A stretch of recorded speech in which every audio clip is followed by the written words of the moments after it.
Hi there everyone. We're here in week 4 of Aesthetics and Theory of Communication.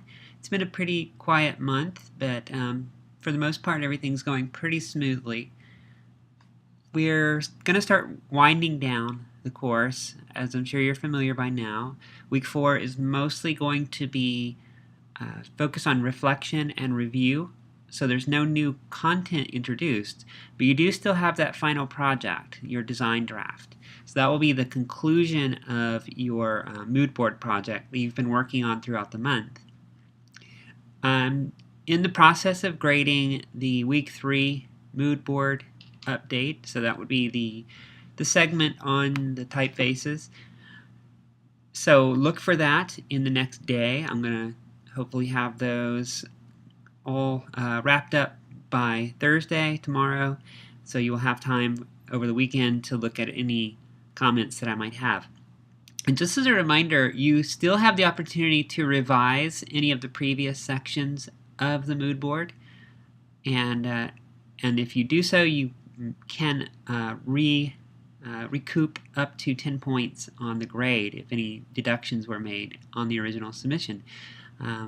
So take advantage of that opportunity, and be sure to look at the feedback that is provided on your document. So all the feedback is written directly on the document that I give back to you. And if you do make changes, then one thing I request is that you just make a little note of the fact that you've made edits and which sections to look at, because otherwise I'm likely to miss what was changed, and I want to make sure that you get credit for all the edits that you've made. Let's see. In terms of the typefaces themselves so far, I've actually been really pleased with what I've seen so far. The only real points that I want to reinforce is be sure to look at the readings from week 3. The article gave some pretty straightforward guidelines as far as pairing typefaces. There's still some art to it, deciding which typefaces are compatible and which really clash. But ultimately, if you look for typefaces that are significantly different, so that they easily stand out, that they are two different typefaces, and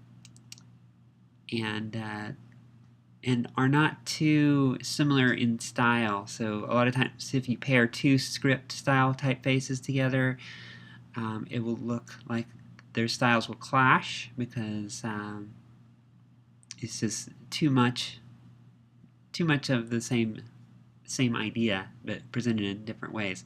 So a lot of times if you have like a more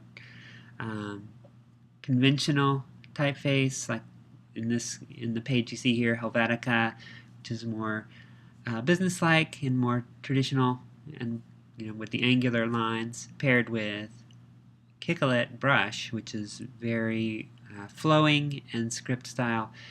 That contrast in their look and style ends up in an odd way complementing one another. It's sort of a hard versus soft juxtaposition. But the most fundamental way to pair contrasting typefaces is to select a sans serif typeface and pair that with one that's a serif style. You can look for some that are similar in their construction, like if one has heavy lines, then maybe you can look for something with similarly heavy lines but with a serif style and so forth. But really what it comes down to is just making sure you can differentiate one from the other, and at the same time create the right personality for your brand. So this brings us to the design draft, and if you remember from week 1, this was the final project that really brings all the pieces together. At this point, we are going to make use of the Photoshop skills that you've been practicing. You're going to apply all of the different aesthetics concepts, things like visual storytelling, color theory, and visual hierarchy. and apply those in a way that implements the design you've been planning in your mood board. So all of it comes together and you create the actual design that you've been brainstorming and planning throughout the last 3 weeks. So you have a design concept, some ideas for how to visualize your mission statement. You've collected some images that are sort of inspirations and potential visual themes. You've defined a color scheme, and that's for your personal brand. And again, this does not have to be the only colors in your design. These are the colors that will represent your brand. So things like logos, titles, and other kind of graphic elements that you add to the design. And you'll make use of these typefaces. And depending on how much text you use, you might have a good bit of your body text typeface, providing the fine details with perhaps the title presented in your heading typeface. If you picked a display typeface that's something unique to your brand, then you can apply that as well. That was an optional part. And so here's an idea of what it might come out looking like. And you see a lot of the visual concepts from her image gallery or image collage made their way into this final design, with the person standing on the edge of the dock, the worn wood, standing over the water, and there's those typefaces used and the colors applied to the typefaces. So there's many other colors happening in the image, but the graphic elements that were added use those brand colors. And this is an image composite. It looks like she's added the dock to a scene of the sky reflected in water. She's added the person's feet from a separate image. So making use of those Photoshop skills. So what I'm going to be looking for in this, I would like for it to tell a story. So try to look for ways to apply the visual storytelling ideas. Sometimes that may not always neatly apply to your specific mission statement and visual concepts, but look for opportunities for that. Make use of your brand colors. And again, that's through text colors, logos, graphic elements, possibly the imagery if you choose, but you can have other colors in the photograph. Use those brand typefaces. I want to see those applied. And very importantly, and this is often overlooked, is a very clear, logical, and purposeful visual hierarchy. So I want to see that you put some thought into where you're putting emphasis, deciding what's the most prominent element. Where does my eye go to first? And how does that support the message that you're trying to convey? Is it the title? Is it something in the imagery? Is it a logo? Etc. And then decide what order of importance you want those elements to be emphasized. I'm often asked what specific Photoshop techniques need to be used within the project, and the answer is that there's really no specific requirement for which techniques that you need to use. So you don't have to use color correction, you don't have to use photo compositing. You do have to use text, because that's one of the requirements, is to have a title and perhaps a logo or slogan or tagline of some kind. But other than that, it's really what it comes down to is what is needed to achieve your goal with the project. Using cropping to change the focus or emphasis of an image. For example, in the traveling ducks practice from week 3, I remember giving some suggestions for, say, cropping the Hollywood Hills sign so that it's focused tighter on the Hollywood sign. So by cropping an image, you can change where the focus and where the emphasis is placed. So consider that. That's a really quick and easy edit that can be done, especially if you have a high resolution graphic or image to start with. Using those photocompositing techniques to combine images, bring in an element, whether it's a picture of you that you want to put over an interesting background, or a traveling duck for that matter, but whatever the case may be, you can use that technique to introduce new elements. Changing the colors, we looked at some ways that color can add emphasis using, say, complementary colors to make something stand out, or reducing the color to add more of a dramatic effect, and so on. So that's an idea that you can make use of. Changing the mood and energy through the use of color. And we didn't do this in any practice techniques, but it is covered in the Linda lesson, and that is ways to remove an unwanted or distracting element from an image. So basically the opposite of photocompositing, and that is, if you have, say, something in the background that's brightly colored and you don't want it taking away from your visual hierarchy, you can edit that out using some of those techniques. So those are options, but ultimately use what is needed to achieve your goals.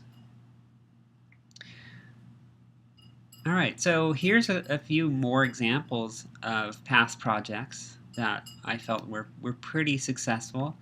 This is Jelena's design for her visual mission statement, and you see she's added the image of herself over the city background, so it's sort of a very cosmopolitan and sophisticated look.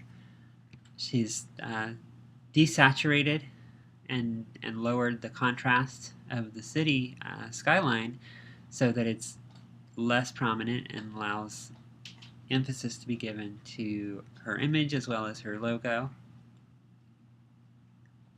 The brand colors are applied within the graphic elements, so the blue and white in this case are her brand colors, and you see the her personal slogan, "I am all things media." So it's a pretty career-oriented visual mission statement, but it communicates what she's all about as a media professional,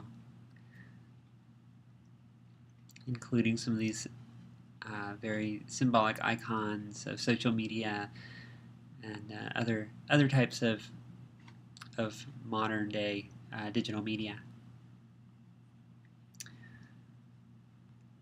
This is one that made more extensive use of the brand colors. So rather than giving emphasis to the image, the colors and graphic elements are more prominent, and but we still have this really moving image that adds some emotion to what's being communicated. The message here focuses on the media influence on personal image.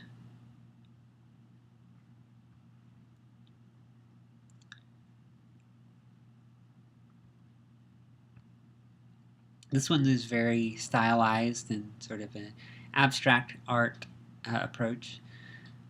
This particular student was really focused on event planning as a career, and so you have the crowd enjoying a concert or some sort of entertainment.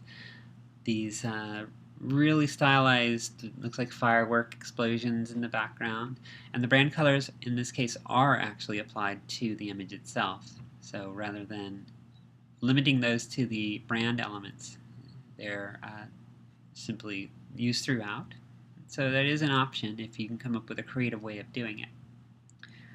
And there's some sort of very subtle watermark images back here. There's a camera, a book, a guitar, and a music note, and some other things that aren't quite as clear, but I think these are representing a variety of different event types that they deal with. I would recommend making those a little more overt and more noticeable. there's a film strip here as well, just so their meaning is more easily communicated. But I felt like the art style that he used was really interesting and unique and pretty memorable.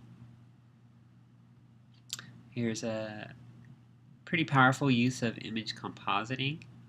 So she's used two photos juxtaposed to show, one side the kind of healthier woman compared to perhaps where she came from, which is um, a situation of abuse and so forth. And her theme here was this was an older project, so the class was a little different there. Instead of focusing on the mission statements, it was on a particular cause or organization. So in this case, it was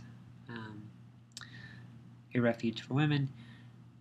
The one comment that I remember from this one is that since English in particular is read from left to right, we tend to look at things as a timeline in that way, so a before and after.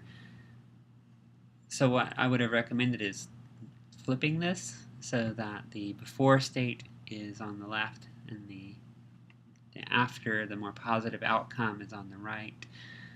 So you have sort of a sequence. That tends to be how we intuitively interpret things. But otherwise, really successfully done. Very good Photoshop techniques.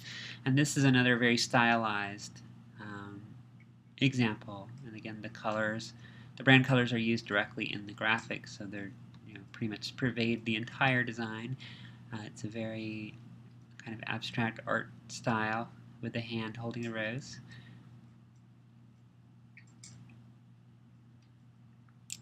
And it takes sort of a visual metaphor for the slogan that he uses. So there are just some examples that hopefully will spark some ideas for you. I believe I have a link under the design draft assignment to some additional examples as well. So take a look there and see what comes to mind. This is something that you've been putting some thought into over the last 3 weeks, so it's time to turn into something real. I'm eager to see how they all turn out. Let me know if you have any questions, and I'll be happy to help clarify anything if there's any concerns. Otherwise, it's been good working with you this month, and I wish you all the best as you move ahead in the program.